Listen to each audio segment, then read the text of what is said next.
జ్ఞానం కలిగి ప్రవర్తించాలి.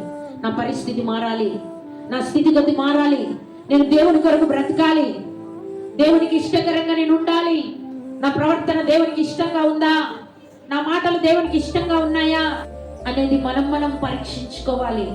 ఎంతసేపు ఒకరు మనల్ని కూర్చోకూడదు, జ్ఞానం కలిగి ప్రవర్తించాలి, మనమే తెలుసుకోవాలి.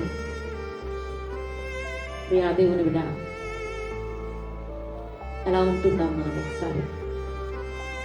మిమ్మల్ని బట్టి దేవుడు సంతోషిస్తున్నాడా? దేవుడు దుఃఖపడుతున్నాడా? మందిరానికి వచ్చేది ఎవరి కోసం వస్తున్నావా? సేవకుని కోసం వస్తున్నావా? సేవకురాలి కోసం వస్తున్నావా? ఎవరన్నా అడుగుతారని వస్తున్నావా? నీ బ్రతుకును మార్చుకోవాలని వస్తున్నావా?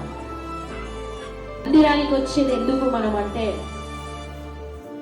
మన బ్రతుకులు వెలిగించబడడానికి, మన జీవితాలు కట్టబడడానికి, మన భవిష్యత్తు ఆశీర్వాదకరంగా ఉండడానికి, మనం నరకంలో వెళ్లకుండా పరలోకం చేరడానికే మందిరానికి వచ్చేది.